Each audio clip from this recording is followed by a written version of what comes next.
Bueno, vamos a ir arrancando. Buenas tardes a todos. Gracias por sumarse Veo, me nuevamente. siento en Gracias por sumarse nuevamente esta cuarta clase. Hoy vamos a estar viendo el bautismo de Jesús de la mano de Amanda. Amanda, ¿podés activar tu micrófono, por favor?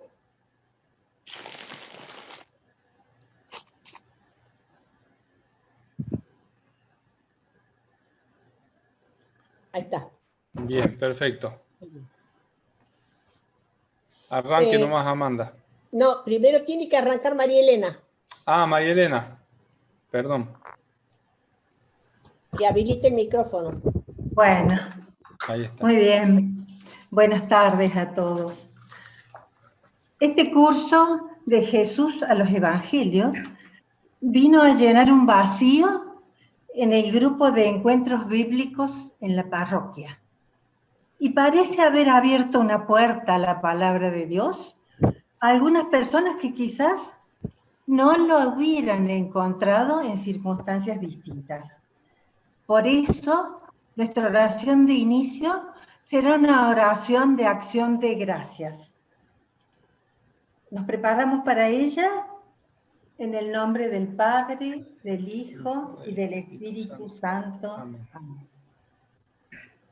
Esta acción de gracias la vamos a realizar con el Salmo 2 y en el versículo 7.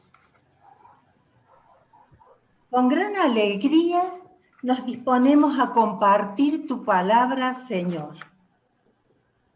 Agradecidos por el esfuerzo y dedicación de tantos estudiosos que allanan nuestro camino. Necesitamos hacerlo.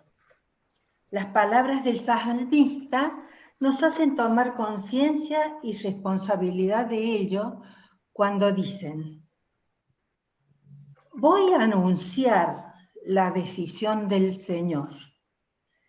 Él me ha dicho: tú eres mi hijo, yo te he engendrado hoy. Somos tus hijos, Señor. Debemos escucharte, saber lo que nos dices, llevarlo a cabo. Tu Espíritu Santo está con nosotros, nos inspira, nos enseña. Ponemos nuestros dones a tu servicio. Gracias, gracias, Señor. Amén. Amén. Hermoso, María Gracias, Elena. María Elena. Hermoso Muy inicio. lindo. Muy lindo. Y nos ha inspirado. Creo que siempre los salmos nos inspiran. Bueno, como ven, vamos a continuar con la lectura sinóptica de los evangelios. Y vamos a recordar que los evangelios tienen esos relatos sobre los hechos de Jesús que fueron contados de distintos modos por los evangelistas. Vamos a recordar un poquito.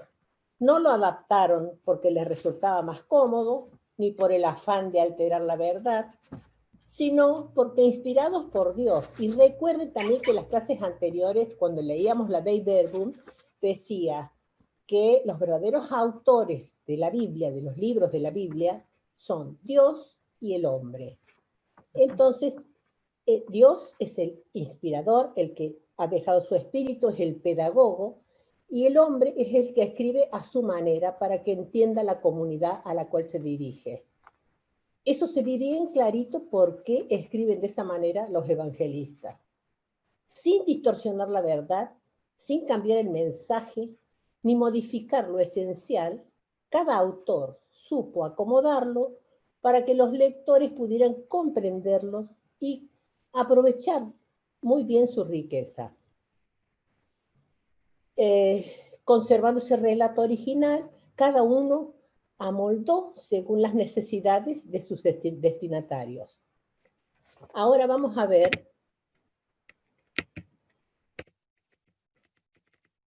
¿Por qué no me cambia? ¿Por qué no baja?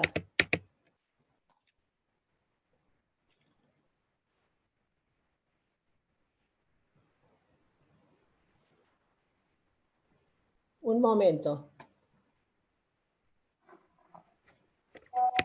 Ahí está. ¿Me escuchan? Bueno, ahora vamos a tratar el relato que hacen los evangelistas con respecto al bautismo de Jesús. En primer lugar, vamos a aclarar un poquito qué consistía el bautismo que daba Juan. En el año 26 después de Cristo aparece este profeta, que era hijo de un sacerdote, curioso y original, y crea este nuevo rito invitando a la gente a convertirse. Los sumergía en el agua del Jordán, les ponía un poco de agua en la cabeza, los invitaba a salir y los invitaba a vivir una vida nueva. No que los siguieran, sino que tenían que hacer una vida nueva, eran como el hombre nuevo, porque se daban cuenta de sus errores. Y esto pasó a llamarse bautismo, que viene del verbo griego bapto, que quiere decir sumergir. De allí el sobrenombre Bautista, que le pusieron a Juan. Era el sumergidor. Además, la novedad era, si ustedes se acuerdan, todo el pueblo hebreo tenía esta cuestión de la limpieza, ellos permanentemente se limpiaban, se lavaban. En cambio, el Bautista solo les proponía una sola vez que sucedía esto. Les prometía que si se bautizaban con él, cuando llegara el juicio final o los tiempos finales, Dios les perdonaría los pecados y se librarían del castigo que aguardaba a los pecadores. Esto era la novedad que estaba en los años 26 después de Cristo. En un determinado momento, Jesús se acercó a Juan el Bautista, escuchó su llamado a la conversión y se hizo bautizar por él en las aguas del Jordán. Y esto ocurrió más o menos en el año 28. Este bautismo de Jesús es uno de los hechos históricamente comprobables. Esto fue un hecho histórico de la vida de Jesús, hecho real de su vida, que nos permitió acercarnos al origen de su misión. Pero también fue motivo de escándalo en las primeras comunidades cristianas y la iglesia primitiva. ¿Por qué molestó tanto este relato a los primeros cristianos? Vamos a ver por qué. Por supuesto, consideraban a Jesús el Mesías. Entonces, ellos no podían entender cómo ese bautismo podía ser al revés. Alguien superior como Jesús tendría que haber bautizado a otro de menos dignidad como Juan. Se preguntaban entonces por qué ocurrió al revés. ¿Por qué Juan bautizó a Jesús? Esta pregunta se empezó a extender en las comunidades y empezó a generar gran disconformidad y cuestionamiento en las distintas comunidades, vuelvo a repetir. Cuando los evangelistas deciden escribir, allá por los años 60 y 65 en adelante, empiezan a escribir, no pueden dejar de mencionar este hecho porque es histórico, pero tienen que presentarlo de tal manera que no menoscabara la dignidad de Jesús. Lo cierto es que Jesús fue bautizado por Juan y que para Jesús fue un momento decisivo, pues significó un giro total de su vida. Y así es como el bautismo de Jesús fue considerado de tal importancia por la Iglesia que, como vemos, está escrito en los Evangelios. No solo en eso, sino que se ha inmortalizado a través de los siglos en cuadros, pinturas, relieves, iconografía cristiana, y se convirtió en una fiesta litúrgica que se llama Bautismo del Señor, que da comienzo al ciclo de los domingos del tiempo ordinario. Estos son en los lugares donde, a orillas del río Jordán, existe ahora en Jerusalén, al borde del Jordán, donde bautizaron a Jesús. Pero cuando leemos el relato, acá están los capítulos, cuando leemos los relatos del bautismo que nos cuentan los evangelios, nos encontramos con 4 versiones distintas. Marcos dice que Juan lo bautizó sin ningún problema. Mateo dice que Juan no quería bautizarlo y ofreció resistencia. Lucas, que lo menciona de pasada como no queriendo contarlo. Y Juan elimina el relato del bautismo. Entonces, ¿qué se habrán preguntado, ¿por qué? ¿Qué misterio hay tras esto? ¿Cuál de estos evangelistas escribieron la verdadera historia?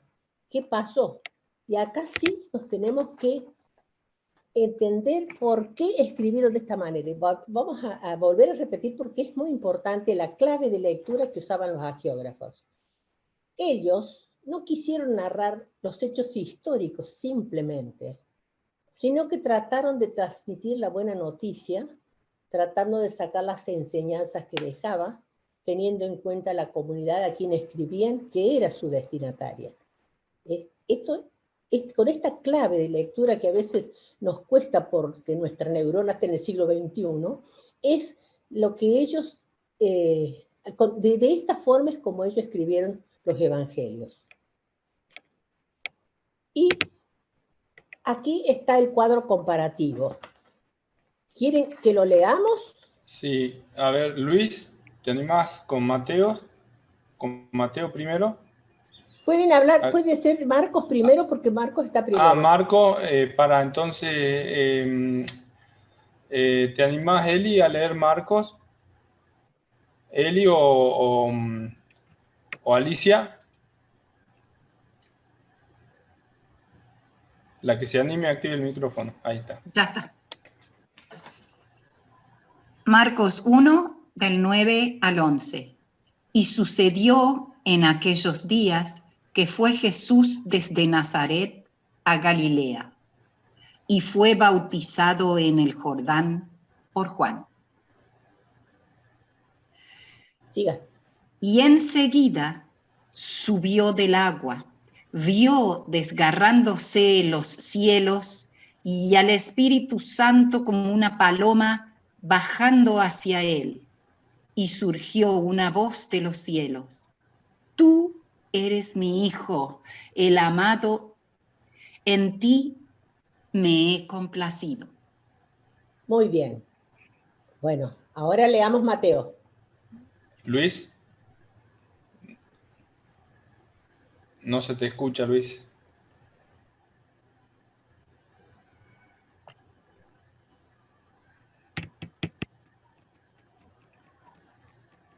No escucha. Activa el micrófono de la notebook, Luis.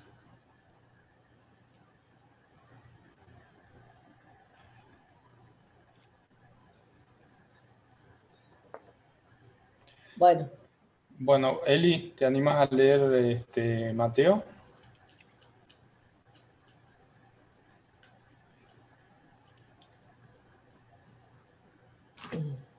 Tendrías que activar el micrófono.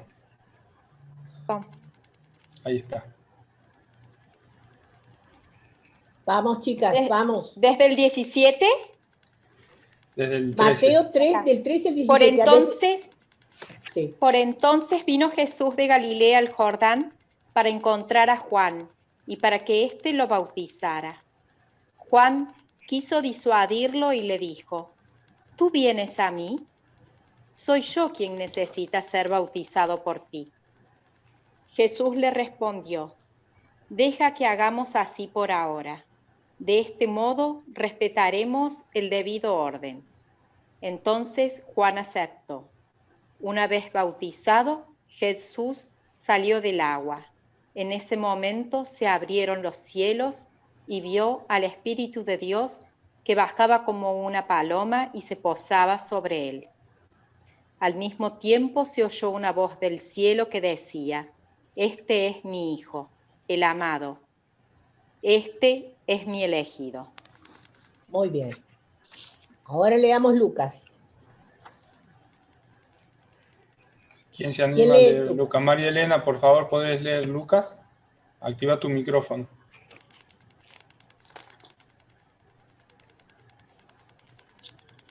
Activa tu micrófono, María Elena, por favor. Y sucedió que al bautizarse todo el pueblo, y habiendo sido bautizado también Jesús, y estando orando, se abrió el cielo, y bajó sobre él el Espíritu Santo en forma física de paloma. Y una voz del cielo surgió: Tú eres mi Hijo, el amado, en ti me he complacido. Bueno, muy bien. De todas maneras, a simple vista, vemos que incluso hasta las formas no son semejantes, ¿no es así? El relato es más o menos el mismo, pero la forma como ellos lo han presentado a través de los años es distinta. Ahora vamos a analizar cada una de ellas. Vamos a ver Marcos 1, el capítulo 1 del 9 al 11. Y dice, lo leo yo. Y sucedió que por aquellos días vino Jesús desde Nazaret de Galilea y fue bautizado por Juan en el Jordán. Enseguida subió del agua, vio Jesús que los cielos se rasgaban y que el Espíritu, Jesús vio el Espíritu en forma de paloma, bajaba a él. Y se oyó una voz que venía de los cielos. Tú eres mi Hijo amado, en ti me complazco. Vamos a analizar por qué utilizó, se rasgaban los cielos, el Espíritu que bajaba, qué utilizó Marcos para que entendiera su comunidad lo que estaba diciendo. Y lo vamos a ver acá. Marcos se escribe en los años 70, más o menos, aproximadamente. Cuando él recurre al Antiguo Testamento, todos ellos recurrieron al Antiguo Testamento. Cuando dice se rasgaron los cielos, se inspira en el tercer Isaías. En ese momento el autor del tercer Isaías estaba en la época que estaba el pueblo hebreo, estaba en Babilonia, estaban en el destierro, y estaban totalmente desolados, desesperanzados, ahí donde está Ezequiel explicando cosas, bueno, estaban muy mal. Entonces hay una conmovedora plegaria pidiéndole a Dios que oblara el milagro de salvar ese pueblo de la desolación, porque estaban muy deprimidos y se estaban yendo a la religión que tenían los babilónicos, que era Marduk, obviamente. Entonces, cuando dice descendió el Espíritu sobre él como una paloma, también recurre a una antigua profecía de Joel que decía que al final de los tiempos Dios derramaría su Espíritu desde los cielos. ¿Qué quería decir allí? Que significar que al bajar ahora sobre Jesús quedaban inaugurados los últimos tiempos, los más importantes de la historia. Y cuando dice, vino una voz del cielo y dijo, tú eres mi Hijo amado, en ti me complazco, es Isaías 42, que son los cánticos del siervo, que es el Deutero Isaías, que siempre el pueblo de Israel esperaba un misterioso personaje llamado siervo de Yahvé, en quien Dios se complacería. Marcos saca esto de Isaías para hacerles ver que Jesús era como aquel siervo de Yahvé, el que iba a redimir a Israel, el ansiado personaje ungido con el espíritu profético de Dios. Eso es la forma que utilizó Marcos para que su comunidad entendiera lo que estaba diciendo. Pero, como vemos, para Marcos, la verdadera identidad de Jesús, porque si vamos atrás de nuevo, Jesús es el que vio que se rasgaban los cielos. Jesús es el que vio el Espíritu que bajaba sobre él. Y Jesús es el que oyó una voz que venía de los cielos y a él le dijo, tú eres mi hijo. Por lo tanto, ni el Bautista ni los presentes se enteraron de nada. El que inauguraba los últimos tiempos, que era Jesús, era el que sabía, ese era un secreto solo conocido por Jesús, en Marcos. ¿Se entiende? Muy bien. Hay un cuadrito, ¿no es cierto? Está Jesús, acá tenemos el bautismo, la visión, porque Jesús ve y Jesús escucha. Bueno, un poquito para aclarar. Algunos años más tarde escribe Mateo, pero ya la situación era muy seria y se había convertido en un serio problema teológico. En muchos lugares de Palestina se consideraba a Juan el Bautista como superior a Jesús. Se lo tenía por el verdadero Mesías. Se habían formado grupos que lo veneraban y le rendían culto. Eran las comunidades llamadas juaninas, que después lo vamos a ver bien en el Evangelio de Juan. Este movimiento juanino siguió creciendo y llegó hasta Egipto, más tarde de Asia Menor, y realmente competían fuertemente con los cristianos, convirtiéndose en una verdadera amenaza. Aquí en estos momentos escribe Mateo. Por supuesto no puede suprimir el relato del bautismo porque, como dijimos, es histórico. Pero ¿cómo lo va a presentar él? Mateo escribe en el año 85. Miren cómo lo presenta. Por entonces se presentó Jesús que venía de Galilea al Jordán, a donde Juan, para ser bautizado por él. Pero Juan trataba de impedírselo y le decía, yo soy el que necesita de ser bautizado por ti, y vienes tú donde mí. Jesús le respondió, deja pues, conviene que así cumplamos toda justicia. Entonces le dejó. Una vez bautizado Jesús, salió del agua. En esto se abrieron los cielos y vio al Espíritu de Dios que bajaba como una paloma y venía sobre él. Y una voz que salía de los cielos decía, este es mi Hijo amado en quien me complazco. Bueno, vemos acá lo que hace Marcos, crea un espacio literario para Jesús, porque Jesús está respondiendo en persona al Bautista. En Marcos no habla Jesús, en ningún otro lado habla Jesús. Acá le da un espacio. Jesús le responde, deja ahora, pues conviene que así se cumple el plan de Dios, o la justicia. Eso es muy importante. Y con esto, se me cayó, con esto explica que el bautismo era voluntad de Dios, por lo que estaba diciendo Jesús. Para Mateo entonces, todos vieron rasgarse los cielos y escucharon su voz. Solo en la visión del Espíritu siguió siendo exclusiva de Jesús. Solo él lo vio que bajaba. En Marcos ninguno vio. Acá sí, vieron rasgarse los cielos y escucharon su voz. Muy bien. A pesar de todos estos esfuerzos, el Evangelio de Mateo no terminó de convencer y la competencia entre los seguidores de Jesús y del Bautista se agudizó. Ante esta confrontación de los cristianos y los juaninos, el bautismo de Jesús por Juan resultaba cada vez más problemático en la iglesia primitiva. Realmente, cuando uno ve todo esto, los conflictos que tuvieron realmente ese cristianismo primitivo, cómo realmente ellos lucharon, ¿no es cierto? Cómo realmente había una comunidad tan importante que lo seguía el Bautista, y quizás más importante que la que seguía Jesús en ese momento. Aquí entonces Lucas es el que escribe. Vamos a ver qué dice. ¿Qué pone? Dice, sucedió que cuando todo el pueblo estaba bautizándose, bautizado también Jesús, y puesto en oración, se abrió el cielo, y bajó sobre él el Espíritu Santo en forma corporal como una paloma. Y vino una voz del cielo, tú eres mi hijo, yo hoy te he engendrado. ¿Qué les parece? ¿Dónde está Juan acá? ¿Quién lo bautizó a Jesús en Lucas? No está.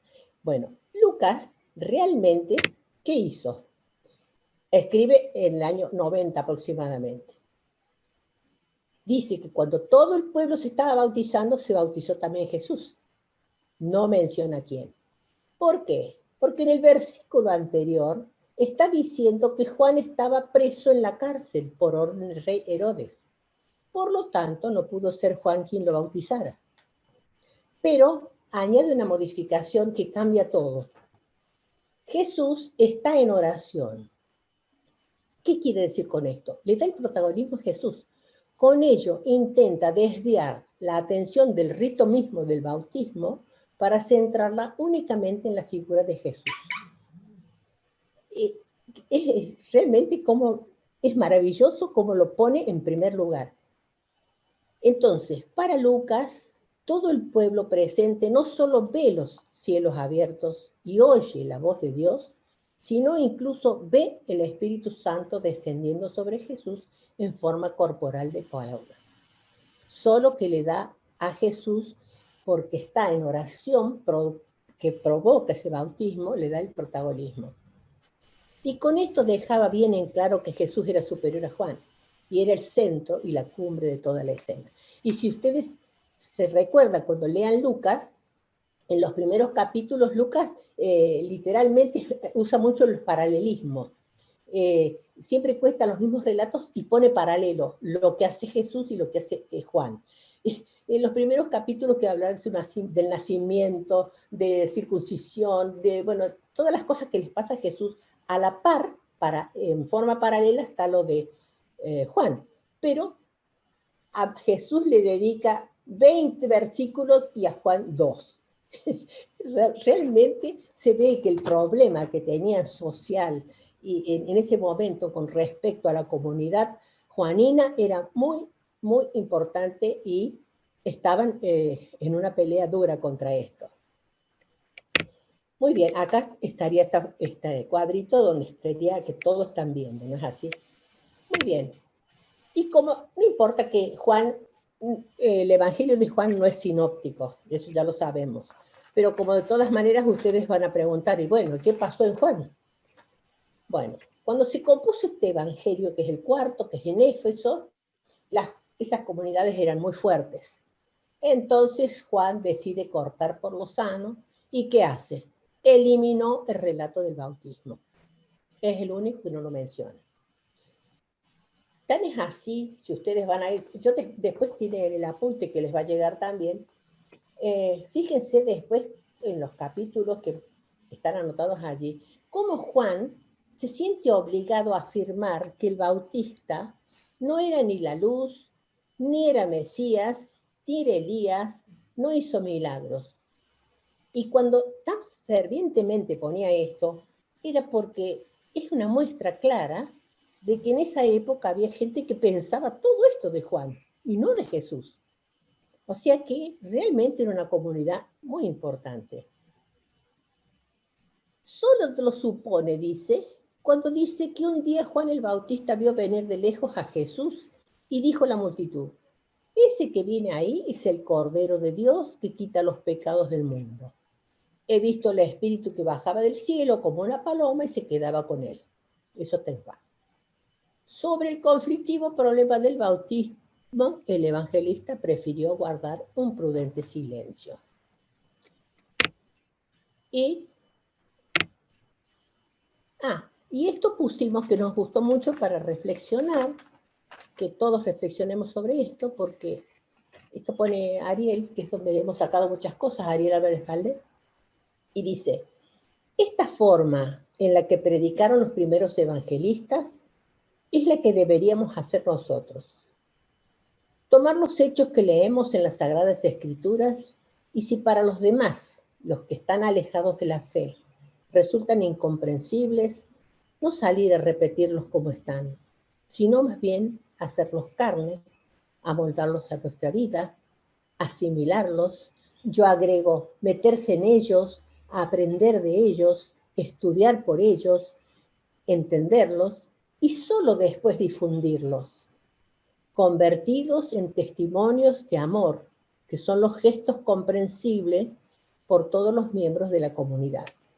Y como uno ve, ¿no es cierto?, tantas versiones que escuchamos por ahí, que están alejados a veces del verdadero mensaje del Evangelio, yo creo que es importante pensar en esto.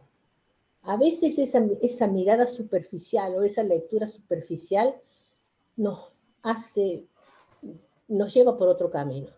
Si no sabemos el contexto, no podemos entender el texto. Y bueno, y ustedes, como todos sabemos, muchas sectas tienen la Biblia bajo el brazo y leen cosas de la Biblia. Ahora, ¿cómo la entienden? Imagínense cómo. Bueno, y colorín colorado, esta clase se ha terminado. Bueno, muchas gracias, Amanda. Ahora dedicamos unos minutos a consultas, a preguntas. Si alguien tiene alguna pregunta, por favor active su micrófono y hágala.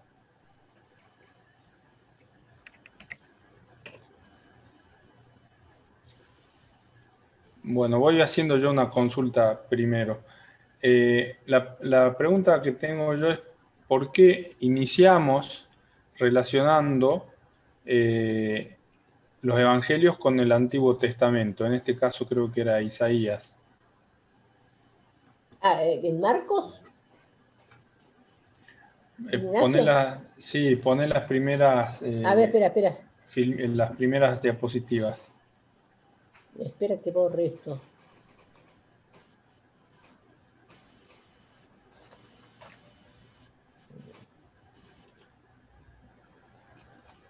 ¿Las primeras? No, un poco más abajo. No, las primeras no, porque ahí hablo de... Un poco más abajo.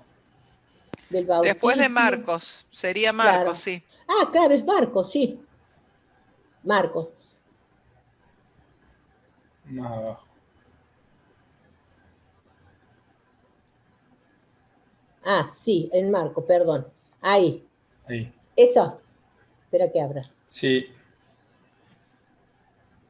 Bueno, acordate, Ignacio, que todo el Nuevo Testamento está inspirado en el Antiguo Testamento. Todo el Nuevo Testamento está inspirado. Ellos se escriben inspirados siempre o traen para explicar las cosas que van escribiendo por el Antiguo Testamento.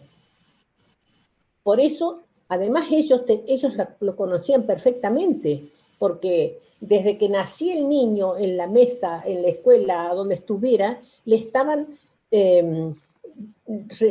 repitiendo los salmos o la historia. Entonces, no había internet. Entonces, ellos tenían que saber de esa manera. Tenían una memoria prodigiosa, se acordaban de todo. Entonces, cuando vos nombrabas Isaías 63, ellos ya sabían de qué estaban hablando y en qué época lo había hecho. Claro. ¿Y a qué comunidad escribía Marcos? Marcos escribió en una comunidad, eran mixtas, judías y paganos. Sí. Por eso es que se retrotraía a Isaías, porque bueno, los judíos conocían bien el Antiguo Testamento. Sí, ¿puedo agregar algo? Agregue, querida. Sí. Que concretamente, cuando Jesús muere, porque Juan el Bautista muere como un mártir, claramente por haber criticado la política de Herodes. Jesús muere como un delincuente. Entonces, cuando los cristianos salen a anunciar que Jesús es el Mesías, los sumos sacerdotes, los fariseos y los judíos, las autoridades de los judíos le decían: no me podés venir a decir que que murió de una forma tan deshonrosa, es el Mesías.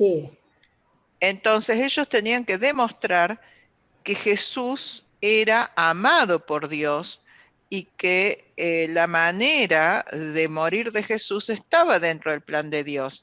Y en la ley no estaba, en la Torá no había nada, porque al contrario, decían que la persona que colgaba de un madero era un maldito de Dios. Entonces, ellos van a los profetas, y particularmente en los siervos, en los cánticos del siervo de Isaías, ahí encuentran que describe muy bien el por qué Jesús murió como murió, porque él asume sobre sí, él muere como un pecador, no porque él sea pecador, sino porque él asume nuestros pecados como el siervo de Yahvé, que nosotros, vieron que dice en los cánticos del siervo, que leemos en Pascua todos los años o en Cuaresma, dice: y nosotros, maldito de Dios, le creíamos.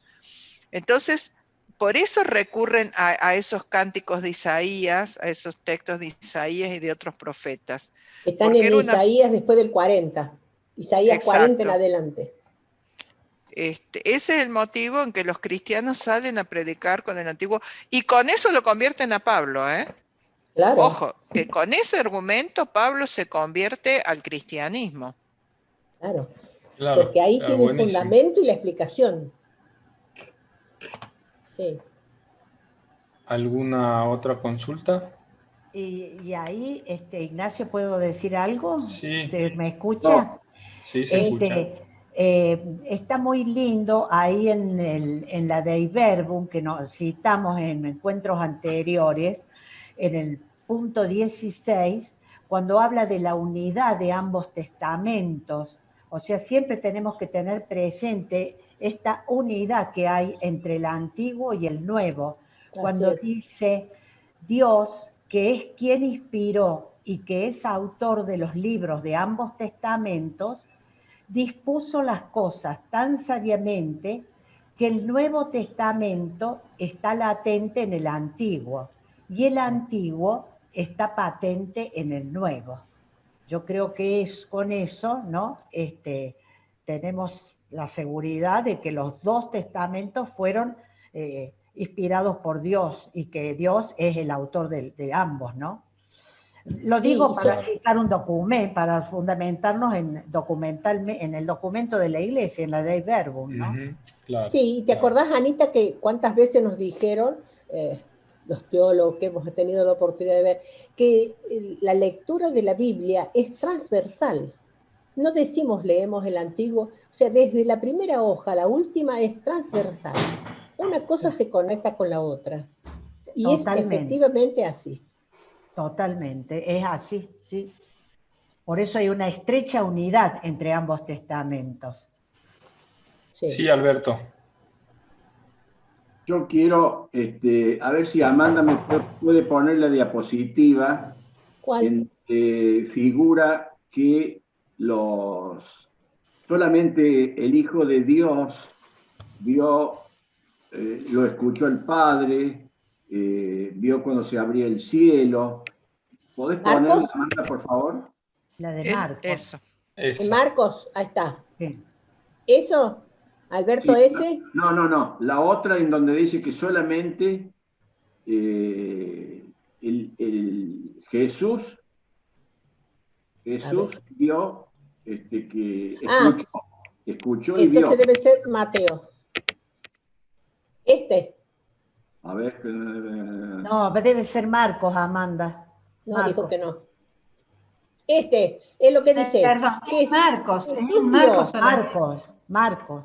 Es en donde estábamos. Es en donde estábamos, en la amarilla. ¿Alberto no es ese? No, es en Marcos. No es eso. No. Es donde la dice de Marcos, Amanda, la primera. No lo dice explícitamente. Y solamente Jesús pudo ver y escucharlo al Padre. Es Marcos. Está en Marcos. Deja que termine de hablar Alberto. Alberto, decime qué. Tenés una diapositiva en donde dice que Jesús solamente lo escuchó al Padre y vio, los otros no escucharon nada ni vieron nada. Ese es Marcos, que no vieron nada. Mateo vio y escuchó, pero la gente vio y escuchó. Lo que no vieron es cuando baje el Espíritu Santo, que eso quedó solo en la exclusividad para Jesús. Claro. ¿Eso es? Sí, eso es. A ver, pon ese. Ahí está. Ahora te lo leo. Una vez bautizado Jesús, salió del agua. Ya había pasado todo lo anterior. En esto se abrieron los cielos y vio, ahí fue Jesús el que vio, el Espíritu de Dios que bajaba como una paloma y venía sobre él. Y una voz que salía de los cielos decía, este es mi Hijo amado. No le decía, tú eres mi Hijo amado, o sea que solamente lo escuchaba. No, lo escucharon perfecto. Todos. Pero yo me parece haber visto una diapositiva en donde decía que solamente Jesús vio y escuchó, los demás no. Es la de Marcos. Amanda, son dos, espérate, son dos diapositivas antes que esta. Es la conclusión tuya de Marcos. Espera, a ver. No, una más, la anterior, la siguiente. Esa. No, la siguiente. Ahí está. Esa es, Alberto. No. Esa es. Ahora, a mí me viene la duda esta, que ni el bautista ni los presentes se enteraron de nada.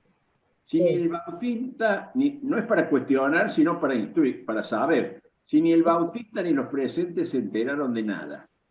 Y Juan lo pasó de largo para no ahondar. ¿Cómo está en el Nuevo Testamento de que se escuchó solo eso si solo Cristo lo escuchó? ¿Me explico? No sé si me doy a entender. Más o menos. A ver, lo que estamos mostrando nosotros es la diferencia que tienen cada uno de ellos. cómo le da importancia más a Jesús, en el caso de Lucas, por ejemplo, que lo pone orando, lo pone como un protagonista, no importa si vieron o no vieron. Claro, A dice acá. Marcos le interesa que Jesús sepa. Él es el que inaugura los últimos tiempos. Y él es el secreto solo conocido por Jesús. Los otros todavía no se han dado cuenta. O sea, se da por implícito que así ocurrió, porque Jesús no dijo nada. Son relatos. Son ¿Puedo relatos, decir Alberto. algo? ¿Puedo decir A algo? ver, dale. En el Evangelio de Marcos, en todo el Evangelio de Marcos, la identidad de Jesús como Mesías es un secreto. Él no, los únicos que lo saben son los demonios. Cuando él cura a un endemoniado, salen diciendo, tú eres el Hijo de Dios, y Jesús les dice, hagan silencio. Al final, recién los discípulos medio como que se enteran, pero medio nebulosamente. Entonces, en el Evangelio de Marcos, según la teología de Marcos, el único que sabe que él es el Mesías es Jesús. Y es un secreto que él prefiere guardar para el resto. Por eso, en el Evangelio de Marcos, los demás no pueden ver ni escuchar nada, porque Marcos, en su Evangelio, no quiere mostrar que los demás saben que Jesús es el Mesías. Diferente, por ejemplo, en el Evangelio de Juan, que para el Evangelio de Juan, desde el principio, Juan el Bautista sabe que Jesús es el Mesías. Sí, porque lo señala. Claro, son dos evangelios distintos y dos teologías diferentes. Sí. Y las situaciones históricas son distintas. Totalmente. Porque cuando escribe Marcos, los cristianos estaban siendo perseguidos. Entonces Marcos le quiere decir a su comunidad, miren, el maestro tampoco lo ventiló a los cuatro vientos su identidad. Entonces nosotros podemos guardar silencio respecto de nuestra fe, por lo menos para los que nos van a perseguir. ¿Se entiende? Claro, sí. Ani, mi pregunta es esta. Sí. ¿Es un secreto solo conocido por Jesús? Sí, para Marcos. Para Marcos. Para Marcos. Ni el Bautista ni los presentes se enteraron de nada. ¿Cómo se plasma en el Nuevo Testamento lo que solamente el Hijo del Padre vio y escuchó? Esa es mi pregunta. ¿Cómo se plasma? ¿Quién lo revela? ¿Quién lo escribe? ¿Puedo decir algo? A ver, dale, Anita. Para mí es una moción interna del evangelista Marcos. Para mí es eso. Él percibe eso y entonces por eso lo pone en su evangelio. Para mí es eso. Una moción interna, una revelación interna que tiene el evangelista, una inspiración, digamos, divina. O sea que Marcos es el único que lo dice. Pero, ¿puedo preguntar algo? A ver. Yo entiendo que Dios es sentido solo por Cristo, que Él es el que le escucha, tú eres mi hijo. Pero el resto que estaba allí vio otros signos, vio que se abrían los cielos, porque ya en el Antiguo Testamento estaba predicho que se rasgaría el cielo, o me equivoco, que también que vieron eso o no lo vieron. Capaz que yo me equivoqué. ¿Ves? Subió del agua. Yo por la fe, estoy seguro que así sucedió. Estoy seguro. No es que esté dudando ni cuestionando, por la fe. Pero tenía esa inquietud y digo, ¿cómo nadie lo vio, nadie lo escuchó? Bueno, en este evangelio, Alberto, pero vos ves que el otro es distinto. Son relatos, no te olvides que se han escrito en distintos años, con distintas situaciones que estaban viviendo en esta progresión de la fe que estaban viviendo. Entonces, obviamente, son distintos relatos, donde, como dice Ani, Marcos tiene una característica y él la pone en su relato. Bueno, también está entonces, ahora entiendo más lo que dice Ana, que a Marcos se le reveló internamente lo que ocurrió. Exacto. Claro, Eso es lo que claro. interpretó él. Perdón, ¿puedo decir algo? A Sí, ver. María Elena. No se trata de tanto de que sucedió así o sucedió así, porque si Claro. no, entonces vamos a tener, sucedió como Marcos, sucedió como este o como el otro. En realidad, el hecho es que hubo un bautismo de Jesús hecho por Juan el Por Juan. Bautista, que, como explicó muy bien Amanda, trajo muchos problemas a la comunidad, ¿no es cierto? Y entonces, cada uno contó esta verdad, lo contó de acuerdo a lo que su Estaba comunidad viviendo. necesitaba. Entonces, la comunidad de Marcos es una comunidad que es mixta, como dijeron recién, no está tan preparada, necesita que lo ayuden mucho, pero no está preparada todavía a lo mejor para que le digan abiertamente todo esto. Entonces, Marcos siente inspiración divina de que lo tiene que decir así, porque también es un jefe de comunidad que sabe los problemas de su comunidad. Entonces, no busquemos la historia porque no hay historia, hay solo mensaje teológico, y acá en este caso es uno de los pocos en que hay fuertes indicios de que también es histórico.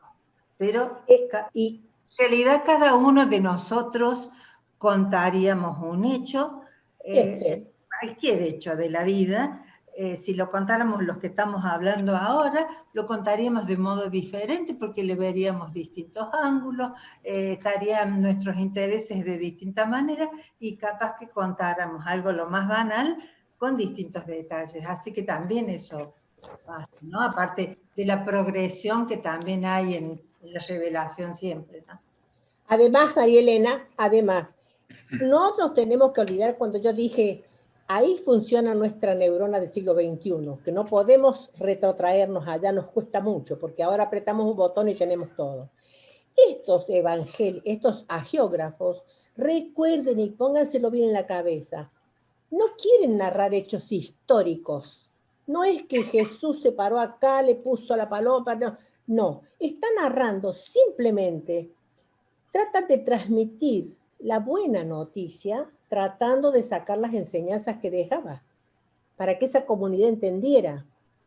Por eso, si vamos a buscar solo historia, no vamos a encontrar. Acá hay una historia pascual, hay una historia distinta. Entonces, eso es lo que, haciendo un esfuercito con nuestra neurona, vamos a, por más que hagamos exégesis, obviamente, como estamos haciendo ahora, tenemos que pensar qué será la clave de lectura que tenían los evangelistas y que nosotros tenemos que... En 100 años la exégesis va a decir cosas nuevas, porque todo cambia y entonces Claro. estamos tratando de, con nuestra mentalidad de este momento, mirar a aquello y bueno, sabemos que eso se va perfeccionando a medida que pasen los siglos, ¿no? Así Amanda, para ir cerrando un poquito, a mí me gustaría que leas nuevamente la última diapositiva, a modo de reflexión. de hacerlo más carne, digamos, ¿sí?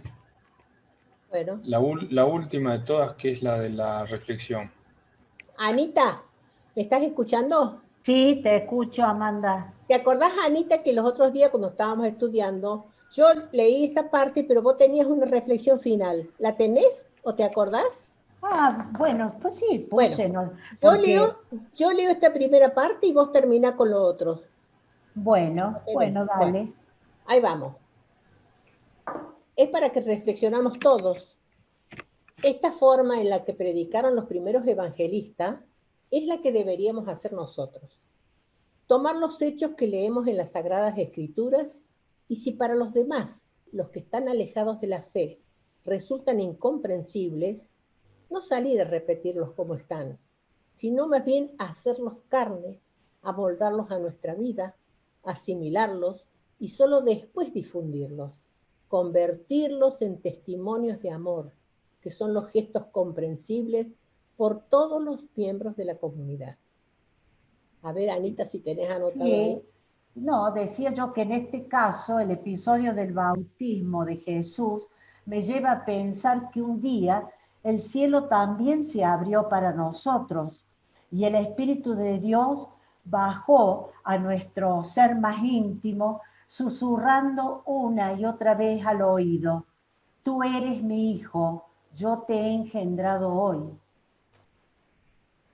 Qué linda, Anita, me Buenísimo, encanta. buenísimo. Muchas gracias. Muchas Yo gracias. quiero muy decir lindo. algo. Quiero darle gracias a Alberto porque con su cuestionamiento Muy bien, Alberto. yo creo que nos hizo meditar un poco. Sí, Por lo menos a mí lo que me llamó la atención es esto, ¿no? ¿Cuántos hechos, lo que dice es lo que dice Anita también, cuántos hechos importantes de mi vida no se enteró nadie, ni yo quizá por ahí? Y después nos dimos cuenta que fue cuando Dios nos eligió para algo, ¿no? sí. Por ahí nos podemos quedar con este mensaje de esta clase y volver a rumiarlo y masticarlo, pero qué importante que es que todos aportemos, porque los aportes de cada uno hacen que los Enriquece, demás sí podamos meditarlo de otra forma, la palabra de Dios. lo creo. Sí, Aparte, Ani, como dice Juan Manuel, que el buen cristiano se tiene que cuestionar las cosas también. Tiene que hacerte más preguntas. Sí. Ani, yo no lo hice como cuestionamiento, no, de ningún modo está en mi ánimo eso. Pero muy Pero bien. ayudaste Claro. y fue hermoso. Bueno, es No, bueno Exactamente. además por la fe que me ayudó mi madre desde la niñez, yo creo todo en la Biblia está todo, y creo ciegamente.